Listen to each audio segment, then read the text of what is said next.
Good morning students. तो आज हम लोग पढ़ेंगे भारतीय इतिहास के बारे में, जिसका आज का हमारा टॉपिक है साहित्यिक स्रोत और पुरातात्विक स्रोत में क्या अंतर है।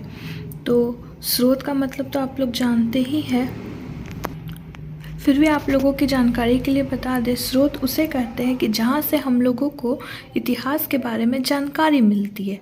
तो आज का क्वेश्चन है हम लोगों का, प्राचीन भारतीय इतिहास में साहित्यिक एवं पुरातात्विक स्रोत की क्या भूमिका थी। मतलब साहित्यिक और पुरातात्विक जो स्रोत थे उनकी क्या भूमिका थी, या ये क्वेश्चन इस आधार पर भी पूछा जा सकता है कि प्राचीन भारतीय इतिहास को जानने के लिए विभिन्न स्रोतों की वर्णन करें या फिर विवेचना करें, इस टाइप का क्वेश्चन आता है। तो जब एक बात आप लोग ध्यान में रखिएगा, जब हम लोग आंसर रीडिंग करते हैं, मतलब आंसर रीडिंग या फिर आंसर राइटिंग करते हैं, तो सबसे पहले हम लोग भूमिका लिखते हैं। ठीक है, सबसे पहले भूमिका लिखते हैं, उसके बाद उसका मुख्य बिंदु लिखते हैं, उसमें क्या क्या मुख्य बिंदु थे वो लिखते हैं, और फिर लास्ट में हम लोग निष्कर्ष लिखते हैं कि जो कुछ भी आपने आंसर में लिखा हुआ है उसका निष्कर्ष क्या निकलता है। ये तीनों चीज़ इम्पॉर्टेंट है। साथ ही ये आप इसको इसलिए भी बोल सकते हैं, नाम, स्थान और तारीख। जहाँ जहाँ नाम रहता है वो सबका नाम, स्थान, तारीख। चलिए, तो टाइम बर्बाद ना करते हुए हम लोग देखते हैं कि क्या क्या इसका मुख्य स्रोत था। तो भूमिका में हम लोगों ने ये लिखा है, प्राचीन भारतीय इतिहास में विभिन्न स्रोतों की महत्वपूर्ण भूमिका रही है, जिसमें साहित्यिक एवं पुरातात्विक स्रोत के रूप में दो वर्गों में बांटा जा सकता है, जिसके आधार पर तत्कालिक समाज का आर्थिक, सामाजिक, सांस्कृतिक तथा राजनैतिक संस्कृति के जीवन पर महत्वपूर्ण प्रकाश पड़ता है। मूलतः तथ्यों को चुनकर अतीत को पुनः निर्माण करने को ही इतिहास कहते हैं। ये महत्वपूर्ण तथ्य विभिन्न रूपों में प्राप्त होते हैं, जिन्हें इतिहास का स्रोत माना जा सकता है। अतः विभिन्न स्रोतों को हम निम्न प्रकार से देख सकते हैं। ठीक है, तो पहला नंबर में आता है साहित्यिक स्रोत। प्राचीन इतिहास पर प्रकाश डालने वाली इस सामग्री मात्रा में उपलब्ध है। अध्ययन की सुविधा के लिए साहित्यिक स्रोत को हम निम्नलिखित भागों में विभाजित कर सकते हैं। तो पहला इसमें आएगा धार्मिक ग्रंथ। उसमें कौन कौन से धार्मिक ग्रंथ थे। धार्मिक ग्रंथों की श्रेणी में वे ग्रंथ आते हैं जो किसी धर्म विशेष को प्रभावित करने के लिए होते हैं। उन ग्रंथों से सामाजिक, धार्मिक एवं राजनीतिक स्थिति पर प्रकाश पड़ता है। धार्मिक ग्रंथों को हम ब्राह्मण ग्रंथ, बौद्ध ग्रंथ एवं जैन ग्रंथ में प्रमुख है। ब्राह्मण ग्रंथ में अनेक ग्रंथ हैं, जैसे वेद, ब्राह्मण, आरण्यक, उपनिषद, वेदांग, स्मृति, महाकाव्य एवं पुराण आदि। अब जो हम इसमें से बताए थे, जैसे वेद मतलब है इम्पॉर्टेंट है, अब हम उनको एक एक करके उनके बारे में चर्चा करते हैं। तो आइए हम लोग देखते हैं वेद में कैसे कैसे क्या क्या थे, नियम, ये सब। तो सबसे पहले आता है वेद।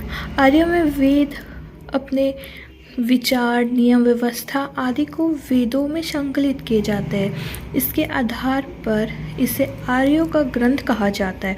इसकी संख्या कुल 4 है, जिसमें सबसे प्राचीनतम है ऋग्वेद, और इसके अतिरिक्त 3 अन्य वेद है, वो है अथर्ववेद, यजुर्वेद, सामवेद। भारतीय संस्कृति में वेद विशेष महत्व रखता है, क्योंकि ये एक धार्मिक ग्रंथ है जिसमें आर्यों की विस्तृत जानकारी हमें प्राप्त होती है। ऐतिहासिक दृष्टि से ये काफ़ी महत्वपूर्ण है। सॉरी गाइस, तो थोड़ा मेरे बैकग्राउंड में आवाज़ें चल रही है कुछ कुछ की, जिसके कारण आप लोगों को डिस्टर्ब हो रहा है, इसके लिए मैं माफ़ी चाहती हूँ। उसके बाद हमने वेद में जो भी वेद का चर्चा किया था, ऋग्वेद, सामवेद, यजुर्वेद, उसके बारे में थोड़ा थोड़ा हम लोगों को इसमें बताना है। ऋग्वेद, इसमें वेद मंडलों और ऋचाओं युक्त वर्णन है। सामवेद, इसके अंतर्गत संगीत, नृत्य का वर्णन है। यजुर्वेद, इसमें यज्ञ अनुष्ठानों का वर्णन है। अथर्ववेद, इसमें जादू टोना, भूत प्रेत, वशीकरण एवं अंधविश्वास है। दूसरा हमारा टॉपिक है ब्राह्मण। ब्राह्मण का अर्थ यज्ञ होता है। ब्रह्म का अर्थ यज्ञ होता है और इसे प्रतिपादित करने वाले ग्रंथों को ब्राह्मण कहा जाता है। जो इसे प्रतिपादित करते हैं उसे ब्राह्मण कहा जाता है। यज्ञ एवं कर्म कांडों के विधान को समझने के लिए इसकी रचना की गई है। ठीक है, जो भी यज्ञ और कर्म कांड है उसको समझने के लिए उसकी रचना की गई है। वैदिक श्लोकों एवं संहिताओं की टीकाएं इसमें मिलती है। प्रमुख रूप से ब्राह्मण, एते, सतपथ ब्राह्मण, पंचमिश एवं गोपथ ब्राह्मण इसमें प्रमुख है। ठीक है, तीसरा हम लोग आते हैं देखने में आरण्यक। आरण्यक, इसकी उत्पत्ति आरण्यक से हुई है, जिसका अर्थ वन होता है, अर्थात वनों में रहकर अध्ययन किए गए ग्रंथों को ही आरण्यक कहते हैं। ठीक है स्टूडेंट्स, होप सो आप लोग समझ पा रहे होंगे। और चौथा है इसमें पॉइंट उपनिषद। जिसमें उप का अर्थ होता है निकट एवं निषद का अर्थ होता है बैठना, अर्थात निकट बैठना। अतः गुरु के समीप बैठकर प्राप्त किए गए ज्ञान के आधार पर प्राप्त ज्ञान को ही उपनिषद कहा जाता है। उपनिषदों से भारतीय दर्शन एवं बिंबिसार के पूर्व का विवरण प्राप्त हो। उपनिषद किसी एक काल में अथवा किसी विशेष व्यक्ति द्वारा रचित नहीं है। इसकी रचनाओं में दीर्घकालीनता एवं विभिन्न लोगों का योगदान रहा है। उपनिषदों में प्रमुख है बृहदारण्यक एवं छंदोग्य उपनिषद। ये हम लोग साहित्यिक स्रोत की बात कर रहे हैं गाइस। ये वीडियो बहुत लंबा हो जाएगा, इसीलिए मैं पुरातात्विक स्रोत का जो आंसर होगा कि पुरातात्विक स्रोत किसे कहते हैं उसके लिए मैं अलग से वीडियो बना करके डालूंगी। और ये जो आंसर है ये साहित्यिक स्रोत किसे कहते हैं या फिर क्या इसका प्रभाव पड़ता है इतिहास में, उसकी रचना है। तो नेक्स्ट टॉपिक है हम लोगों का वेदांग। वेदांग से तत्कालीन समाज एवं धर्मों पर प्रकाश पड़ता है। वैदिक अध्ययन के लिए विशिष्ट विधाओं की शाखा को वेदांग कहा जाता है। इसकी संख्या 6 है, वो है शिक्षा, कल्प, व्याकरण, निरुक्त, छंद, ज्योतिष। इसके आधार पर कालांतर में सूत्रों की रचना हुई। धर्म पर प्रकाश डालने वाले सूत्र को धर्म सूत्र एवं गृह संस्कारों पर प्रकाश डालने वाले सूत्र को गृह सूत्र कहते हैं। ठीक है, जो सूत्र गृह पर प्रकाश डालते हैं उसको गृह सूत्र कहते हैं, और जो धर्म पर प्रकाश डालने वाले हैं सूत्र उन्हें धर्मसूत्र कहा जाता है। आगे स्मृति। सूत्रों के पश्चात स्मृतियों की रचना हुई। इससे तत्कालीन समाज में विभिन्न क्रियाकलापों पर प्रकाश पड़ता है। मुख्य रूप से मनुस्मृति एवं ज्ञान एवं कल्य की स्मृति है, नियम प्लस प्रशासन। ठीक है, नेक्स्ट है हमारा महाकाव्य। वेदों के पश्चात मतलब वेदों के बाद महाकाव्यों की विशिष्ट स्थान। महाकाव्यों का जो महाकाव्य है जैसे रामायण, महाभारत, उसका स्थान है। इसकी गणना ऐतिहासिक साहित्य के अंतर्गत की जाती है।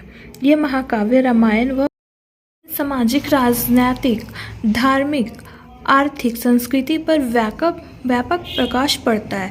राजनीतिक दृष्टिकोण से रामायण की अपेक्षा महाभारत का अधिक महत्व है, किंतु वर्णित घटनाओं पर विश्वास नहीं किया जाता। Doctor R.S. त्रिपाठी ने इस विषय पर निबंध लिखा है।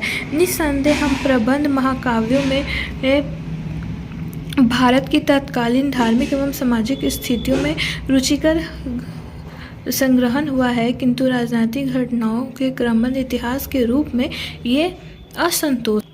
नेक्स्ट टॉपिक है हम लोगों का पुराण है। पुराणों की संख्या 18 है। इनमें से 5 का ही अधिक ऐतिहासिक महत्व है। ये है मत्स्य पुराण, भागवत पुराण, विष्णु पुराण, वायु पुराण, ब्रह्मांड पुराण। पुराण का अर्थ क्या होता है हम लोग ये समझते हैं। पुराण का अर्थ होता है प्राचीन। इसके अंतर्गत धर्म, आख्यान, विज्ञान, राजनीतिक स्थिति आदि का बहुत सारा स्थान अपना अपना है। इसी कारण R.S. त्रिपाठी ने लिखा है, पुराण अंधकूप में आलोकसिम का काम। बस आज के इस टॉपिक का वीडियो यहीं पे हम लोग ख़त्म करते हैं। समझ में होप सो मुझे समझ में आया, आप लोगों को ये भी समझ में आया होगा कि साहित्यिक स्रोत एवं उसके तथ्य क्या क्या है, कैसे कैसे क्या क्या इसके अंतर्गत लिखा जा सकता है। निष्कर्ष रहा बात, तो निष्कर्ष में आप लोग लिख सकते हैं साहित्यिक स्रोत के बारे में कि साहित्यिक स्रोत किसे कहते हैं। ये सब आप लोग निष्कर्ष में लिख करके इस टॉपिक को ख़त्म कर सकते हैं। बाकी इसमें ऑब्जेक्टिव क्वेश्चन भी पूछा जाता है, जैसे वेदांग की संख्या कितनी है, पुराण की संख्या कितनी है, 2 महाकाव्यों के नाम बताएं, इस तरीके का और भी क्वेश्चन आता है। तो ये वीडियो बहुत लंबा हो गया है स्टूडेंट्स, इसीलिए जो हम लोगों का पुरातात्विक स्रोत वाला टॉपिक है उसका वीडियो मैं अलग से बना करके डाल दूँगी, जिससे आप लोगों को कोई तरह का समस्या नहीं होगा। तब मैं लास्ट में यही बोलूँगी कि अगर आपको मेरा कंटेंट अच्छा लगा तो वीडियो को प्लीज़ लाइक करिएगा, चैनल को सब्सक्राइब करिएगा।